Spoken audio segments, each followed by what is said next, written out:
Hello, you're watching AWANI Global with me, Ramage.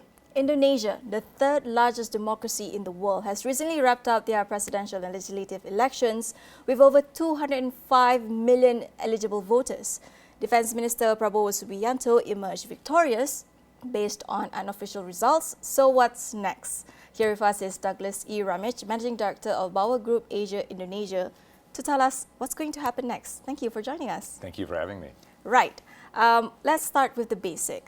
From the outcome of the election, what is your overall perspective on the post-election landscape? What are the key challenges and opportunities facing the incoming administration? Well, Pak Prabowo ran on a platform of continuity, of continuing the broad economic program of Jokowi's 10 years as president. So I think the challenge for him will really be to deliver on those development promises he made in the campaign. So he promised more of the same, more infrastructure, more healthcare, better education, etc. So finding the resources to deliver on his campaign promises will probably be key. Right. Is there any specific sector or part of the administration that you feel would be of opportune for him or would be challenging for him? Well, what was very clear in the campaign is that Prabowo emphasized the need to spend a lot more on human development. So a lot more on education, healthcare, and especially nutrition. Deeply concerned about things like stunting and so on. So he's proposed, frankly, very expensive programs to address these important needs. And so the key question is, how will he formulate his budget? How will he formulate his selection of a new finance minister? That's kind of where the key questions are. Right. So you mentioned just now, this is being run on a platform of continuity. So do you reckon there will be a smooth transition of power, considering it's the same players that are in here? What should be, the new administration's main priorities? So one absolutely will be a smooth transition of power. And even when there had been changes, when opposition candidates had won previous elections, this is the 6th general election in Indonesia since the overthrow of the authoritarian regime of Suharto. And every transition has been quite smooth. So Indonesia's got a good track record there. We think that Pak Prabowo will create a transition team, and it will look much like the transition from Yudhoyono to Jokowi 10 years ago. Right. Do you think it'll be a long process, or will it just be It's a very long process. So Indonesia has the longest transition in the world between election day and inauguration of the new president.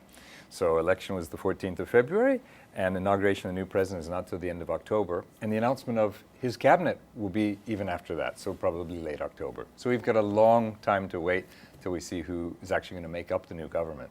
Right. Do you foresee anything happening during that period of transition? Or will it just be like a very smooth transition throughout?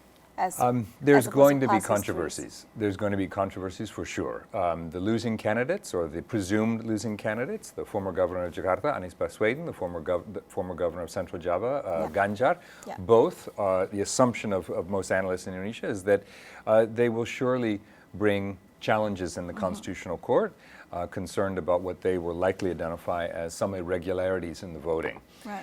So there will likely be some tension among supporters around that time. But the expectation is that those would be resolved fairly smoothly and wouldn't be disruptive to the overall process of transition. Right. Okay.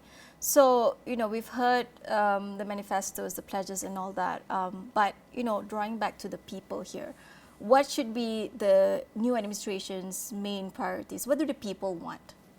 So it's extraordinary, right, this election, in that the outgoing president came into this with enormous influence, 80% approval rating. But when we asked voters why they supported Jokowi and why he had such high approval rating, we get a very good indication of what they expect from the next government. And it looks like it'll be Prabowo as the next president. What they expect is a continuation of the infrastructure drive. And because why? Voters tell us it's made their lives easier. It's not just been flashy projects in big cities, but also rural infrastructure, small second-tier, third-tier ports and airports and so on. They want more of that. The assumptions that will include continued funding for the new capital city, Nusantara. A controversial issue in the campaign for some of the candidates, as you know. There's a strong expectation that Indonesia's heavy investment in healthcare will be continued. Prabowo promised very substantial investments at the village level for improved healthcare. So, and then the key concern on nutrition. Plus, he's promised to upgrade Indonesia's military capability and significant pay increase for civil servants. And to increase the state spending on research and development. So we've got a lot of things on the table there. All of them in and of themselves make sense. How they're going to pay for it, it's a different story. Right, okay. So I guess drawing back on you mentioned continuity and some of these new pledges that you've mentioned, do you think the new president's policies, when we secured who the new president is, likely now is Prabowo, would differ or be similar from the previous administration? So let me amend something I just said a moment ago as well, because I think the key political challenge over the coming months will be for Prabowo to put his a governing coalition together. Because the curiosity of this campaign is that voters actually voted if you will, a split ticket. So Prabowo received, looks like almost 60% of the vote, 59%, give or take. But voters didn't give a similar mandate to his political party. So the party of the outgoing president, and now seen as the opposition, the Indonesian Democratic Party of Struggle, PDIP, looks to be taking the largest single block of seats in parliament. And the dynamic then is that Prabowo will want to put together basically a supermajority, because his focus is on, at Jokowi's beginning of his administration 10 years ago, he couldn't get his key programs passed. So he couldn't get past the programs he promised Indonesian voters. And our sense is that Prabowo is focused on that like a laser beam. So Jokowi came in, mandate from the people, but only 37% of the seats in parliament. Right now his coalition is under 50%. So the key political maneuverings, other than figuring out who's going to be the cabinet members, how do we bring more parties into the coalition? And that's where the political action is right now. So that was just to clarify what's happening over the next 8 months. So will it be almost like here we see sort of a coalition of parties in an administration? Will it be something like that, you feel? Yes, I think the model will be what Jokowi has ended up with in his second term, which is basically a supermajority. President Jokowi's, the party supporting Jokowi covers about 83% of the seats in parliament, and that's made Jokowi's second term even more productive of getting parliamentary passage of all of his initiatives. So I think that's where the focus for Prabowo is now, to work on some of the opposition parties who backed either Anies or Ganjar. And we can see already the discussions happening. Because in Indonesia, this is actually what's fundamentally stabilizing about the political system. The winner always wants to include the losers, so it's fundamentally stabilizing. And that's why the business community has also been quite calm in this election, recognizing that's likely to happen regardless of who was going to win. Right, okay. So let's get to specific sectors now, the economy, infrastructure, or social welfare, for example. Do you foresee any significant changes in this new administration? I think the biggest change that we're looking at is primarily going to be on the question, around the question of whether or not Prabowo government will have looser fiscal constraints. So after the Asian financial crisis, Indonesia, along with Malaysia, hit very, very badly. And the one lesson Indonesia took out of that: don't spend what you don't have, don't borrow for what you can't pay back. So Indonesia has been obsessive about not borrowing money and having an extremely low budget deficit by law, no higher than 3%. But this is the time where some people are arguing Indonesia actually should raise that deficit level a bit, have a bit looser spending, so they can spend more to improve public welfare and grow faster. So that's really where the focus, I think, is going to, where the big difference might be. And I think we'll see a different type of finance minister. The last several Indonesian finance ministers, quite famous and well regarded, like Ibu Sri Mulyani, but these are Western educated PhD type finance ministers. I think we're more likely to see a banker, perhaps. These will be reassuring to the market, probably won't be an issue, but nonetheless quite a different type. Right, definitely something to look forward to with regards to the people, of having some of the pledges that you mentioned just now, more public welfare, more social welfare. So that's great. Right. The Jokowi factor in this new administration, running on a platform of continuity, and we know these are somewhat the same players from previous administration to the new administration coming on. How do you see his presence in this new dynamic? Before then there's mention of him building political dynasty and all that, all those allegations. So how do we factor in Jokowi in this new lineup?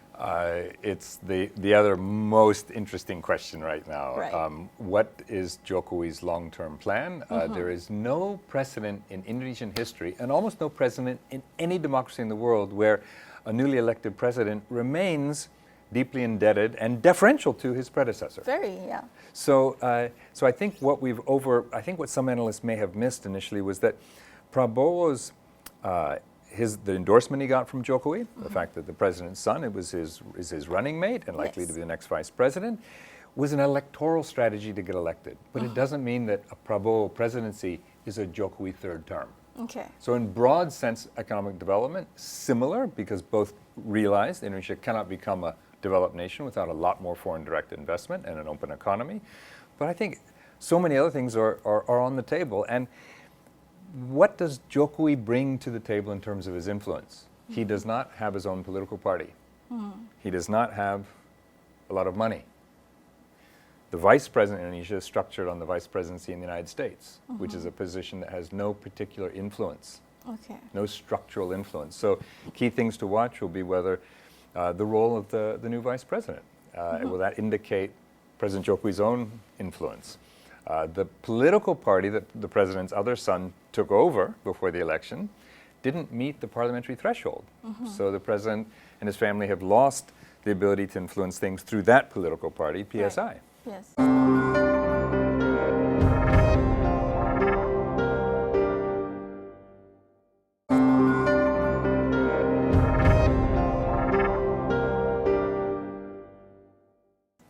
Right, so you mentioned, the role of the future vice president would probably be Gibran, his son. So what do you think his role will be in this new administration? Really have no idea. We've seen different roles for different Indonesian vice presidents. The last vice president, Jokowi's second term, has been a very, very quiet ceremonial role. Previously, Yusuf Kalla played a very active kind of project manager role in delivering the early infrastructure wins for Jokowi when he was a much younger, newer politician on the national stage. We don't know what jobs, essentially, a President Prabowo will give to his vice president, Gibran. Right. I want to touch on, because we have a bit of time here, to circle back on the relationship between sort of Jokowi and Prabowo, if you don't mind.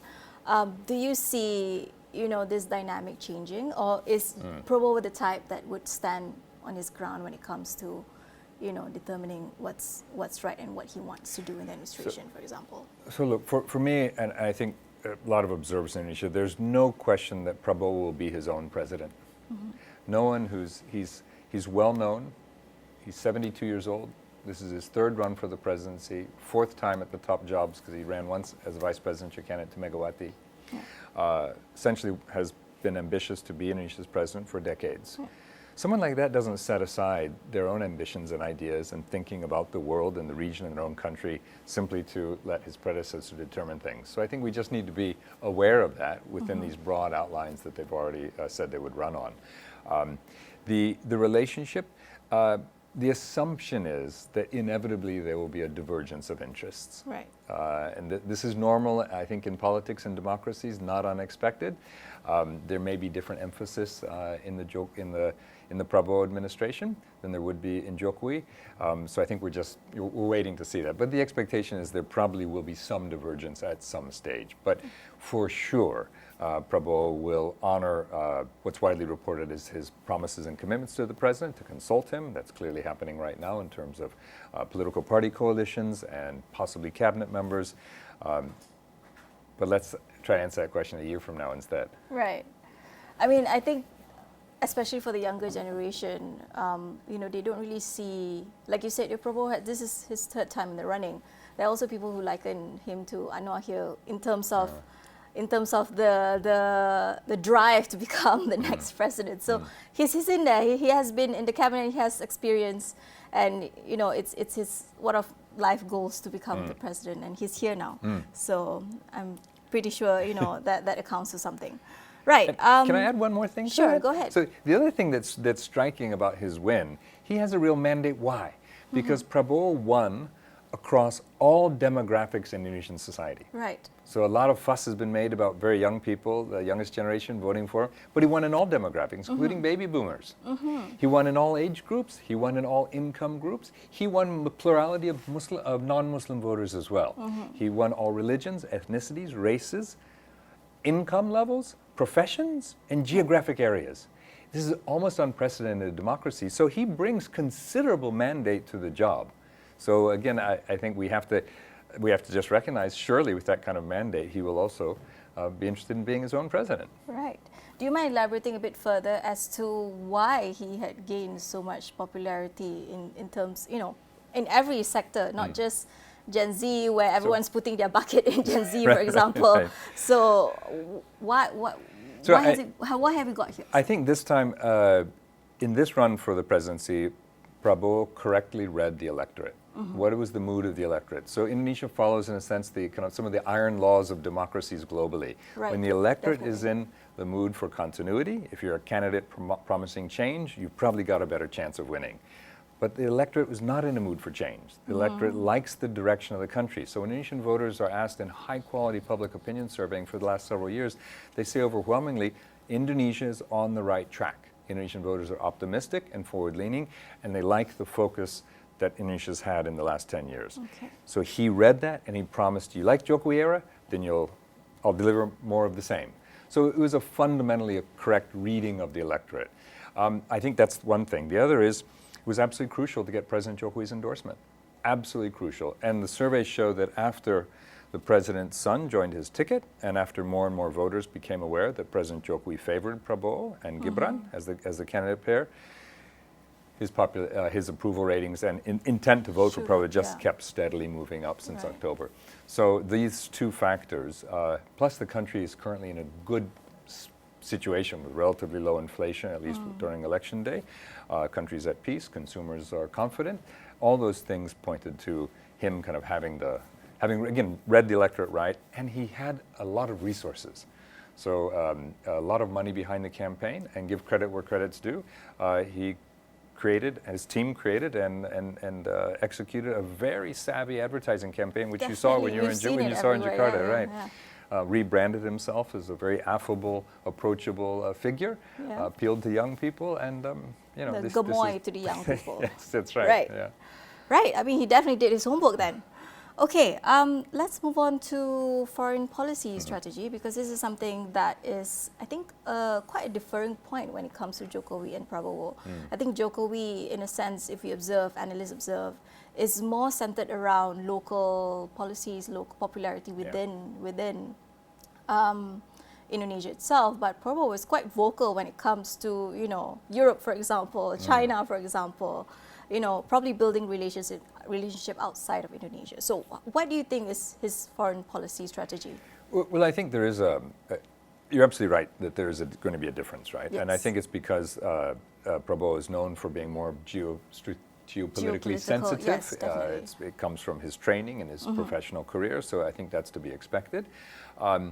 President Jokowi was quite unique in, I think, structuring and focusing his foreign affairs policy on delivering investment for Indonesia and improved trade opportunities. Fine, and it was pretty effective, I think, in some instances.